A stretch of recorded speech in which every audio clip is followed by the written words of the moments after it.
Israel रक्षा बलों ने गुरुवार की शाम को घोषणा की कि उसने दक्षिणी गाजा के राफा में एक लक्षित जमीनी अभियान में हमास प्रमुख याह्या सिनवार को मार गिराया है।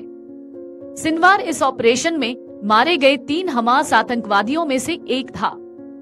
जब वह इजराइल के जेल में था तब इजराइल ने उसका डीएनए सैंपल लिया था। इसी डीएनए सैंपल से इजराइल ने मिलान कर सिनवार के मौत की पुष्टि की। अब सवाल उठता है कि हमास नेता याह्या सिनवार की मौत का हमास पर क्या असर पड़ेगा। याह्या सिनवार की हत्या हमास के लिए, जिसने इजरायली युद्ध मशीन के दबाव में काफी नुकसान उठाया है, यह एक बहुत बड़ा झटका होगा जो वास्तव में अस्तित्व के संकट को जन्म दे सकता है। इसके साथ ही यह फिलिस्तीन में शत्रुता को समाप्त करने के लिए एक छोटा सा रास्ता भी प्रदान करता है। इजराइल का युद्ध का उद्देश्य शुरू से ही हमास को पृथ्वी से मिटा देना रहा है। इस अस्पष्ट लक्ष्य की ओर सिनवार की मृत्यु एक प्रमुख मील का पत्थर है। जुलाई में इस्माइल हानिया और सितंबर में हिजबुल्लाह प्रमुख हसन नसरल्लाह की हत्या के बाद यह इजराइल द्वारा किसी दुश्मन नेता की शायद सबसे प्रमुख हत्या है।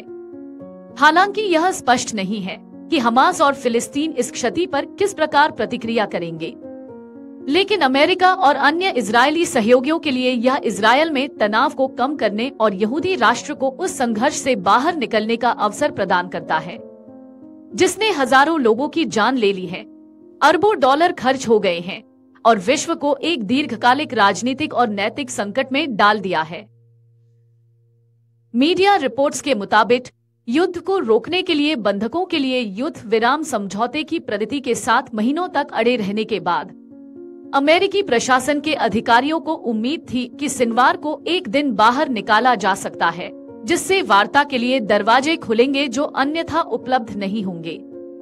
बता दें कि इजरायल लंबे समय से सिनवार को 7 अक्टूबर के हमले का मास्टरमाइंड मानता रहा है और उसे चलता फिरता मरा हुआ आदमी कहता रहा है। अब माना जा रहा है कि हमले की योजना दिसंबर 2022 में ही बना ली गई थी, जब सिनवार ने गाजा में एक रैली में इजरायल को अंतहीन रॉकेट भेजने और सैनिकों की असीमित बाढ़ तैनात करने का वादा किया था।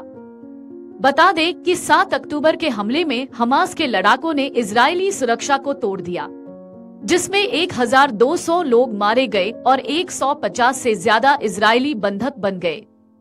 यह गाजा में पिछले कई सालों में सबसे बड़ी झड़प थी और इसने इजराइल के रक्षा तंत्र की तैयारी पर बड़े सवाल खड़े कर दिए। अगर आप ये वीडियो YouTube पर देख रहे हैं तो हमारे चैनल को सब्सक्राइब कर बेल आइकन दबाएं और Facebook पर देख रहे हैं तो हमारे पेज को लाइक करें। 8 मिलियन प्लस सब्सक्राइबर, आपके इस भरोसे के लिए बहुत धन्यवाद।